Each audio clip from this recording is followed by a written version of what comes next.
Gracias te damos, Dios, por el privilegio de estar aquí, en este lugar, pudiendo repasar tu palabra, leyéndola, estudiándola, y contar con tu ayuda para explicarla, Señor. Úsame con el gran poder de lo alto, porque lo necesito, porque humanamente no soy digno ni estoy preparado. Dame la sabiduría, el conocimiento y el discernimiento para poder explicar tu palabra, Señor. En el nombre de Jesús te lo pedimos todo. Amén. Bueno, regresamos al pasaje donde tuvimos la lectura devocional, Juan capítulo 10, versículo del 22 al 33, donde se lo vuelvo a leer. Celebrándose en Jerusalén la fiesta de la dedicación, era invierno y Jesús estaba en el templo, en el pórtico de Salomón, y le rodeaban los judíos y le dijeron: ¿hasta cuándo nos turbarás el alma? Si tú eres el Cristo, dinos abiertamente. Jesús le respondió: os lo he dicho y no creéis. Las obras que yo hago en nombre de mi Padre, ellas dan testimonio de mí, pero vosotros no creéis, porque no sois de mis ovejas, como os he dicho. Mis ovejas oyen mi voz y yo la conozco y me siguen. Yo les doy vida eterna y no perecerán jamás, ni nadie las arrebatará de mi mano.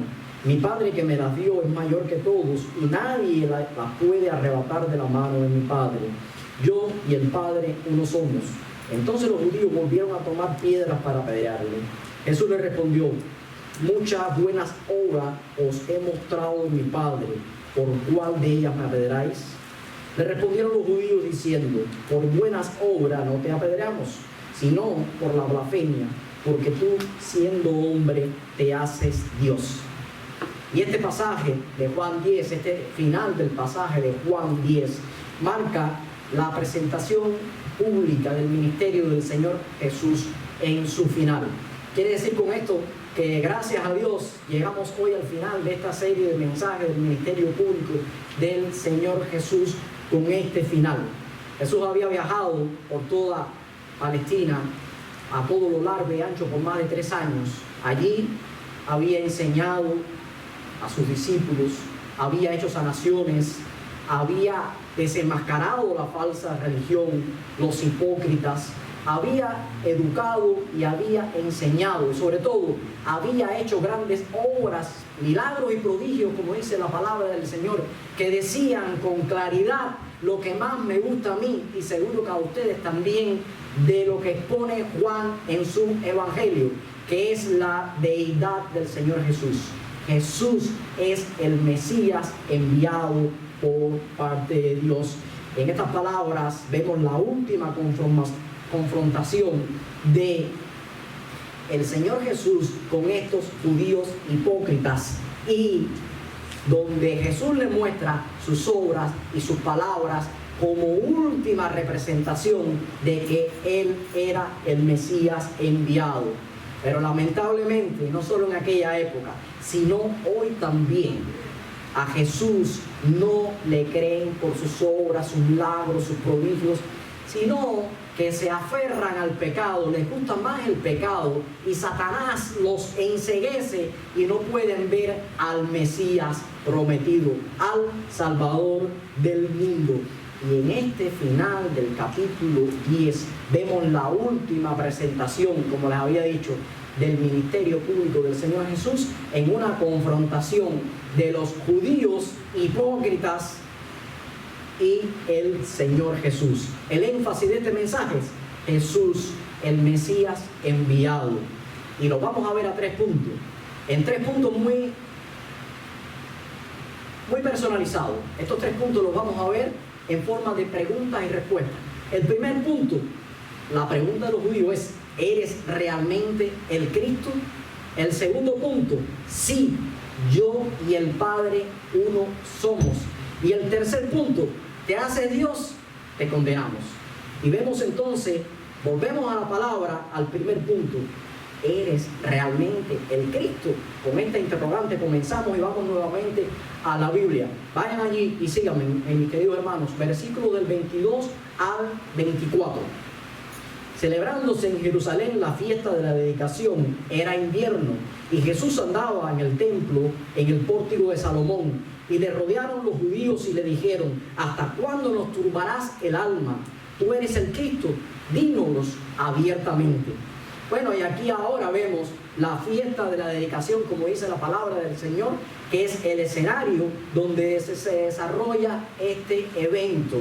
Allí, conocida hoy como la fiesta de la Hanukkah, era una fiesta que se conocía también con el nombre de las luminarias o fiesta de las luces, por la cantidad de luces y velas que ponían los judíos en sus hogares. Esta fiesta no era una de las fiestas registradas en el Antiguo Testamento, era una fiesta, una celebración que apareció en el período intertestamentario. Es decir, en ese silencio profético por parte de Dios durante 400 años, desde el final del Antiguo Testamento en Malaquías y el comienzo del Nuevo Testamento en el Evangelio de Mateo, donde sale el primer profeta del Nuevo Testamento, Juan el Bautista, predicando: arrepiéntense, lo mismo que predicó el Señor Jesús durante todo este ministerio. Ahora, esta fiesta celebraba la victoria de los israelitas sobre un rey sirio que se llamó Antíoco Epífanes. Antíoco Epífanes profanó el templo después que capturó al pueblo de Israel. Recuerdan, mató un cerdo allí en el altar y en el lugar santísimo erigió una estatua a Zeus.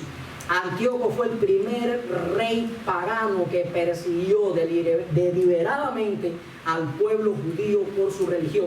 El pueblo judío no podía leer la palabra, inclusive si encontraba manuscritos se los quemaba, se los arrebataba, no podían tener las observancias de la ley, no podían guardar el sábado, no podían circuncidarse, los perseguía abiertamente.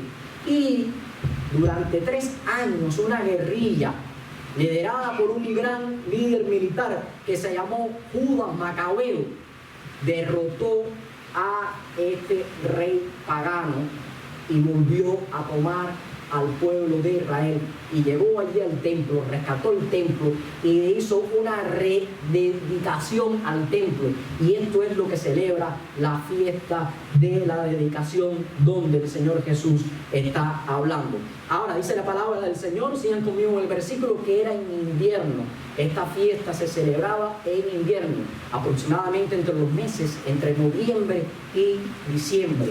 Y hay una peculiaridad en estos 2 meses, que es el frío. Había mucho frío allí en Palestina, pero también coincide con la época de lluvia de Palestina. Y esto justifica que el Señor Jesús estuviera allí en el templo, en el pórtico de Salomón, como dice la palabra. Dice: Jesús andaba en el templo, en el pórtico de Salomón, para allí refugiarse de las inclemencias del tiempo, de la lluvia y del frío, como dice el Señor Jesús.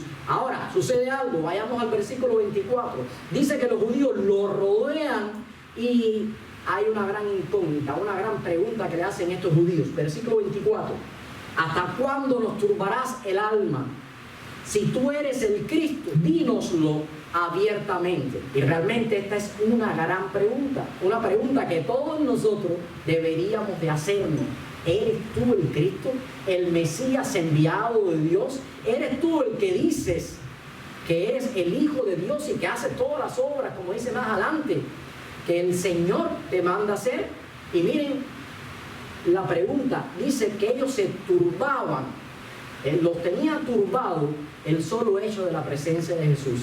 Y es verdad, la presencia de Jesús hoy turba a todo aquello que les gusta vivir en pecado y que les molesta salir del confort del pecado.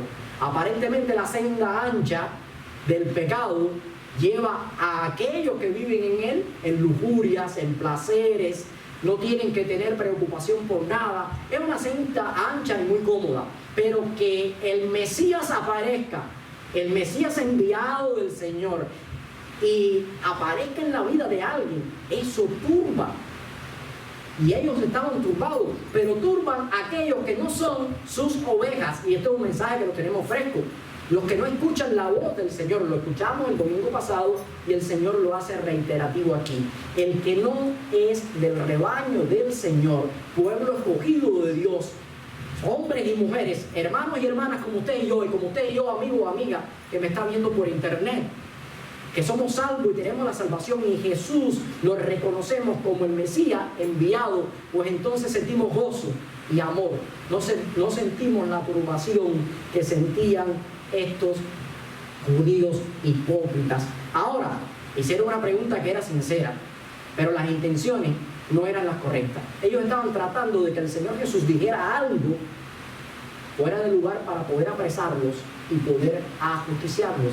Pero el Señor Jesús no lo hizo. El Señor Jesús tenía un ministerio bien establecido y el Señor Jesús era el Mesías. El Señor Jesús es el Mesías, el Salvador del mundo. Dios hecho carne estaba aquí en la tierra. Ahora, y ellos se preocupaban. ¿Por qué? Porque el Señor Jesús era una gran amenaza para ellos en su vida. Una amenaza política, una amenaza religiosa, una amenaza porque el Señor Jesús públicamente los había defraudado muchas veces. Les había cuestionado, les había regañado, les había corregido. Porque el Señor Jesús públicamente les había desenmascarado su falsa manera de vivir, su falsa religiosidad. Es lo que conocemos hoy como haz lo que yo digo y no lo que yo hago. Pero no era el caso del Señor Jesús. El Señor Jesús predicó con su ejemplo. La presencia del Señor Jesús les turbaba, los desestabilizaba, los desequilibraba por las señales milagrosas que hacía el Señor Jesús, que demostraban que era el Señor, el Mesías enviado por Dios. Aquellas señales que no se podían reproducir demostraban el gran poder del Dios infinito. El Mesías enviado estaba de frente de ellos y les turbaba, les desequilibraba. Estaban cansados de las divisiones que el Señor Jesús provocaba, inclusive dentro de ellos mismos. Recuérdense que dentro de ellos mismos hubo discípulos que vinieron al Señor Jesús y le aceptaron. Y lo vemos también en la Biblia. También temían porque aquel pueblo que seguía al Señor Jesús, aquellos discípulos pudieran hacer una revuelta contra Roma y virarlos contra Roma. Eso les daba una mala posición política y religiosa ante los gobernantes romanos. Como un hombre puede desestabilizar la tranquilidad que ellos como líderes religiosos de aquel momento le estaban dando al pueblo. Esos también le preocupaban y le turbaban. Y estaban enojados también porque muchas represiones públicas, porque prácticamente le desenmascaraba en público. Y por lo más importante, lo hemos venido viendo durante todo este mensaje, porque decía abiertamente que él era el Mesías, el Hijo de Dios, Dios mismo. Y esto era lo que le enfurecía. Recuerden que siempre le buscaron por esto para matarle. No tanto porque violaba el sábado, no tanto por los milagros que hacía, sino porque decía que era el Hijo de Dios. Y en este pasaje vemos que ellos le dicen que no, al final lo vamos a ver ahorita, no es por las obras que hace, sino porque blasfemas, dices tú que eres el Hijo de Dios. Bueno, esta era la estrategia que ellos querían buscar, que el Señor Jesús les dijera abiertamente que Él era el Cristo para poder arrestarles y tener un motivo para poder llevarles a la muerte. Pero el Señor Jesús, durante todo su ministerio, dijo con claridad que Él era el Mesías, el Hijo de Dios, el enviado y Salvador tuyo y mío. A usted no le turba el Señor Jesús, a mí no me turba el Señor Jesús. A mí me da gozo y me da alegría saber que tengo un Salvador y que tengo un destino eterno a su lado, allí en el cielo.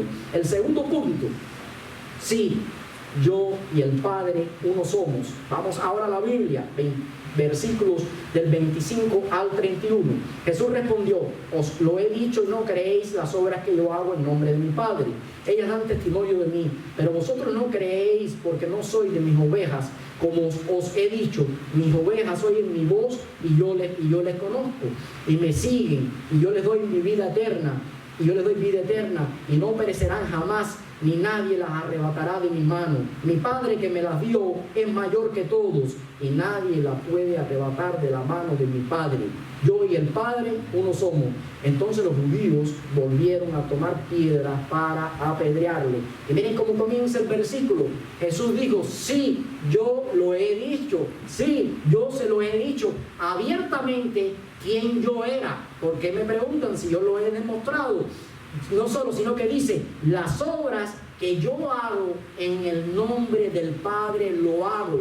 Y lo que estaba demostrando él era que realmente él era el Mesías, el Hijo de Dios. Yo no puedo entender, quizás si yo hubiera estado allí en ese momento, hubiera sido necio igual que ellos. Quizás los planes divinos de Dios le vedaba a su mente para que ellos no vieran con claridad en el plan divino de Dios que él era el verdadero Mesías. Pero yo me imagino que ante tanta señal pública, ante tanta obra pública, ante tanta claridad en el ministerio público del Señor Jesús, no hubieran quedado muchas dudas para reconocer que verdaderamente Él es el Hijo de Dios, el Mesías, el Cristo, como ellos le preguntaron. Pero le faltaba entendimiento. Y más que entendimiento, le faltaba fe, le faltaba arrepentimiento. La arrogancia y la hipocresía creo que eran una parte fundamental del componente que había en su corazón. Si hubieran tenido fe y hubieran aceptado al Señor, hubieran visto las obras y los milagros, como dice el Señor que ponía como testigos delante de ellos, hubieran caído rendidos a los pies del Señor Jesús a orarle y no a criticar y tratar de matarle, como dice el Señor Jesús. Ahora, desde la perspectiva de la responsabilidad humana, aquellos líderes judíos hipócritas pensaban que estaban actuando bien, pero desde la perspectiva de la responsabilidad divina de parte de Dios, aquellos líderes estaban actuando mal. Y mira lo que le dice el Señor Jesús: que no creyeron en lo que Él les decía porque no eran sus ovejas, repitiendo lo que ya dijimos en el pasaje del buen pastor, que dijimos el domingo pasado aquí, que predicamos el domingo pasado aquí. Vayan al versículo 27 conmigo. Dice: mis ovejas oyen mi voz y yo las conozco y me siguen. Lo expliqué muy bien el domingo pasado, porque las ovejas oyen su voz y le siguen. Vuelve a traerle a estos mismos judíos el pasaje del buen pastor y se lo vuelve a recalcar. Ahora, pero ¿por qué las ovejas de Dios que le siguen y escuchan su voz y le reconocen tienen esas garantías? Sí, pastor, usted me lo ha estado diciendo durante estos 10 capítulos de Juan, que creer en Cristo me da garantía. Sí, sí, da garantía. Te repito la garantía, pero no lo voy a hacer con mis palabras, lo voy a hacer con las palabras del Señor Jesús. Vamos a la Biblia conmigo, 28 y 29, palabras del Señor Jesús. ¿Cuáles son las garantías que tenemos usted y yo por reconocer la voz del Señor, por reconocer que es nuestro pastor, nuestro Mesías, nuestro ungido, nuestro Salvador? Vamos allí, 28 y 29. Yo les doy vida eterna, y no habla el pastor, está hablando Jesús, el Mesías, el Salvador. Dice él: yo les doy vida eterna. Hoy el Señor Jesús está dando vida eterna. ¿A quién? A usted, si es una oveja carreada. A usted, hermano amigo que me ves por el internet, si aún el Cristo no es alguien que perturba tu vida, si aún el Cristo no es el Salvador de tu alma, Él te está diciendo hoy: les doy vida eterna y no perecerán jamás, ni nadie las arrebatará de mi mano. Nadie es nadie. Cuando Jesús dice nadie es nadie, mi Padre que me las dio, esto es más serio, mi Padre que me las dio, me eligió, me sacó de la oscuridad de este mundo, me sacó del pecado de este mundo, de la ironía, de la hipocresía de estos judíos. Mi Padre me las dio y es mayor que todos, y nadie las puede arrebatar de las manos de mi Padre. Otra vez, nadie las puede arrebatar de las manos de mi Padre. Las ovejas, como dice el versículo 29, nadie las puede arrebatar del Padre, porque el Padre es mayor que todo. Nadie puede arrebatarlas de su mano. Lo dice el Señor Jesús, no lo dice el pastor de su iglesia. No son palabras de su pastor, es palabra del Señor Jesús. El que quiera cuestionar esto, tiene que cuestionárselo al Señor Jesús, que da la garantía. Hermanos, Las ovejas en Cristo tienen mucho más que garantía. Dice Colosenses, capítulo 3, versículo 3, y vuestra vida está escondida con Cristo en Dios. Vuestra vida está segura, a buen recaudo, en buen lugar, con Cristo es el Mesías, el ungido, el enviado, el protagonista de este escenario en Dios. El Padre y el Hijo, uno son, dice el versículo 30, yo y el Padre somos uno. Y esto, por supuesto, era lo que más enfurecían a aquellos judíos, lo hemos estado viendo. Si usted ahora, esta serie de mensajes le ha inquietado en conocer a más profundidad el ministerio público del Señor Jesús, vuelva a ir allí y vea que lo que más enfurecía a ellos es esto que el Señor Jesús se lo recalca. El Señor no le niega, cuando ellos le hacen la pregunta, el Señor no le dice, no, yo no soy el Cristo. No, el Señor apela y se lo dice con claridad durante todo su ministerio. Se lo había venido diciendo. ¿Cuál era la necesidad de recalcar y recalcar y recalcar? ¿No ves que es el Cristo? No vemos que es el Cristo. Dice el versículo 31, dice el versículo 30, yo y el Padre uno somos, ya se lo leí. Ahora, pero esto enfureció aún más a estos judíos. Esto les llevó aún más a tener ira. ¿Y qué hicieron? ¿Cuál fue la respuesta de estos judíos? Vamos otra vez a la Biblia, versículo 31. Volvieron a tomar piedras para apedrearle. Esto no fue muy amistoso. Esto no fue la mejor reacción a una pregunta que ellos le hicieron al Señor Jesús. Miren que desde que sale la pregunta, lo que le respondiera al Señor Jesús, cualquiera respuesta que le diera al Señor Jesús, ellos no la iban a aceptar. Ellos estaban dispuestos a apedrearle. Mira lo que hicieron, a enjuiciarlo, a llevarle a muerte. Volvieron a tomar piedras para apedrearle. Y esta es la cuarta vez, si han seguido con atención esta serie de mensajes, esta es la cuarta vez, lo vimos en el capítulo 5, en el capítulo 7, en el capítulo 7, capítulo 5, capítulo 8 y ahora en el capítulo 10, perdón. Esta es la cuarta vez que intentaban matar al Señor Jesús, buscaban cualquier justificación para matarle. Les perturbaba. El Mesías, el verdadero Mesías de Dios, les perturbaba. ¿Lo veían con claridad? Yo no sé ustedes, yo veo con claridad que el Señor Jesús es el Mesías, el Hijo de Dios, mi Salvador. Y a medida que entro con mayor profundidad a la Biblia, leo, estudio, escudriño y oro, me doy más cuenta y recibo más respuestas del Señor Jesús, que Él es el Salvador del mundo, que Él es el Mesías que Dios el Padre envió aquí a esta tierra a salvarme, a rescatarme del mundo en que yo vivía. El punto número 3, te haces Dios, te condenamos. Versículos 32, 33. Jesús le respondió, muchas buenas obras os he mostrado de mi Padre, pero por cuál de ellas me apedreáis? Le respondieron los judíos diciendo, por buena obra no te apedreamos. Oigan esto, por buena obra no te apedreamos, sino por la blasfemia, porque tú siendo hombre te haces Dios. ¿Cómo fue la respuesta del Señor Jesús? ¿Cómo fue el actuar del Señor Jesús? Hermanos, el Señor Jesús conoce cada pensamiento de cada uno de nosotros. Lo que estamos pensando ahora y lo que vamos a pensar un segundo después, un día después, un mes después, un año después. Él conoce nuestros corazones. Él conoce las intenciones de nuestros corazones. Y miren cómo le dice aquí el Señor Jesús, por cuál de estas buenas obras que yo he hecho, ustedes me van a apedrear. El Señor Jesús le saca las buenas obras que había hecho. Infinidades de milagros, resucitar muertos, darle vista a los ciegos, darle audición a un sordo, el cojo caminar, el leproso ser sanado, la sanación del corazón. El que conoce al Señor Jesús y le acepta como el Mesías enviado y Salvador del mundo, el principal beneficio que tiene es la sanación del corazón. El que vive con Cristo tiene paz. Como dice esa maravillosa alabanza, paz en la tormenta.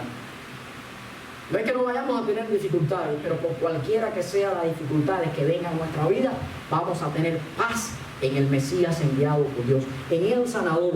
Muchas de las buenas obras he mostrado a mi Padre, versículo 32, por cuál de ellas me apedrean, por cuál me van a tirar piedra, por qué me van a juzgar. Y no es que Jesús retira su afirmación cuando recibe la amenaza de que le van a tirar piedra y le van a matar. Recuerden que les dije en esta serie de mensajes que los que tiraban piedra estaban bien entrenados y que no era tirarte piedra, darte una a la cabeza y matarte. No, te proporcionaban sufrimiento, te comenzaban a tirar piedra de abajo hacia arriba, darte en lugares donde te doliera, para que la muerte fuera dolorosa y sufrida. Ellos estaban entrenados y el Señor llega allí un momento y no les suaviza, no tiene miedo ante esta amenaza pública. Uno solo contra tantos y no tiene miedo, no les suaviza. Y Él saca entonces como testigo las obras. ¿Cuál de todas las cosas buenas que yo he hecho en favor de la humanidad por la cual he venido como Mesías enviado de Dios a salvar, cuál de ellas me condena? Les estaba revelando a ellos claramente que no les importaban las buenas obras. Les estaba diciendo con claridad que ellos no tenían un corazón bueno, un corazón transformado. Por supuesto, mis queridos hermanos, por supuesto, tú que me estás viendo a través del internet, el que no tiene a Cristo en su corazón, sus pensamientos no son los mejores. Sus pensamientos son perversos. El Señor Jesús dijo, no hay nadie bueno, solo mi Padre que está en el cielo. Pastor, estás exagerando. No, lo dijo Jesús, que yo soy para contradecir al Señor Jesús. Mientras que yo esté así en esta carne, no hay nada bueno en mí. Lo único bueno que está en mí es la presencia permanente del Espíritu Santo de Dios, que me dio el Mesías enviado, el Salvador del mundo. Y trato de hacer lo mejor de mi imperfección humana gracias al resultado de la fe que tengo en mi Salvador. Y cada día trato de perfeccionar más por la fe que tengo en el Mesías, en el Salvador.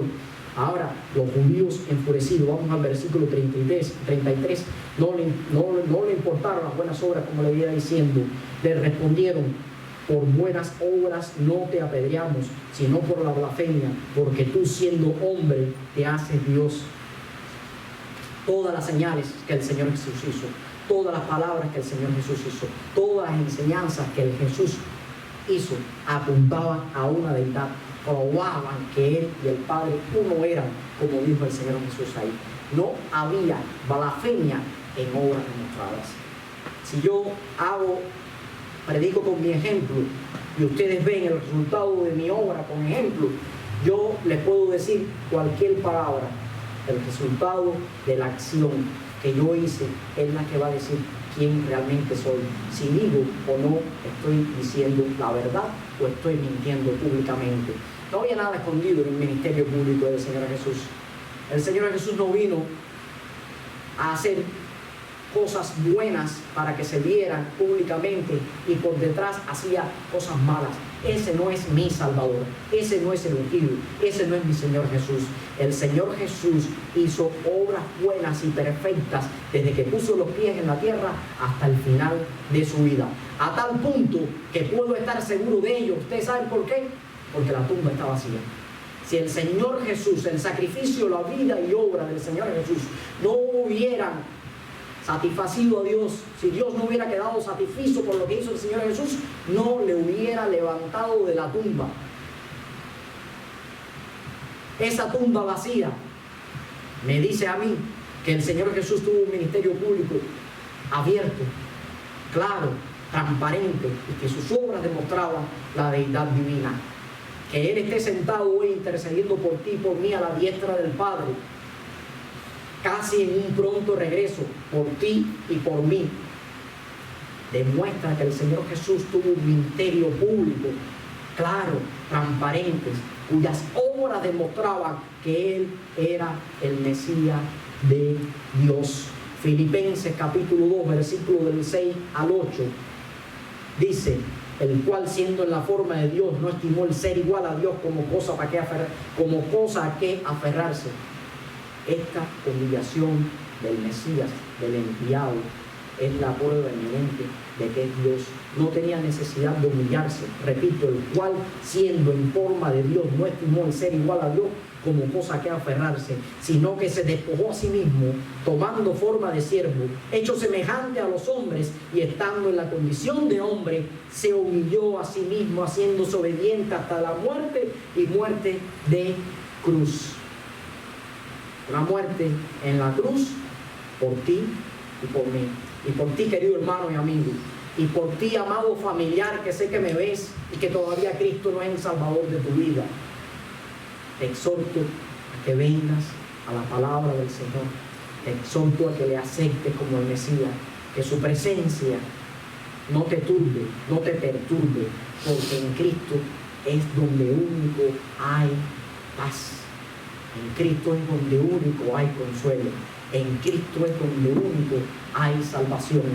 A ti, hermano o amigo, el ministerio público del Señor Jesús es la mejor predicación de la palabra de Dios.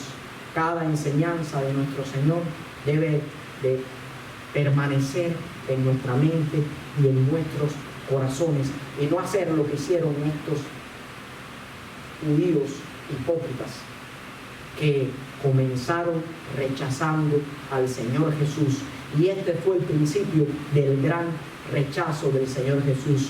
Poco tiempo después, en Juan capítulo 19, versículo 15, estos mismos líderes influenciaron al pueblo judío a que le gritaran: crucifíquenle, crucifíquenle, fuera, fuera, crucifíquenle. La influencia de estos líderes llevaron al grito unánime de crucifíquenle al Señor Jesús. Aquella nación de Israel, aquel pueblo hostil de Israel, no creyó en el Señor Jesús.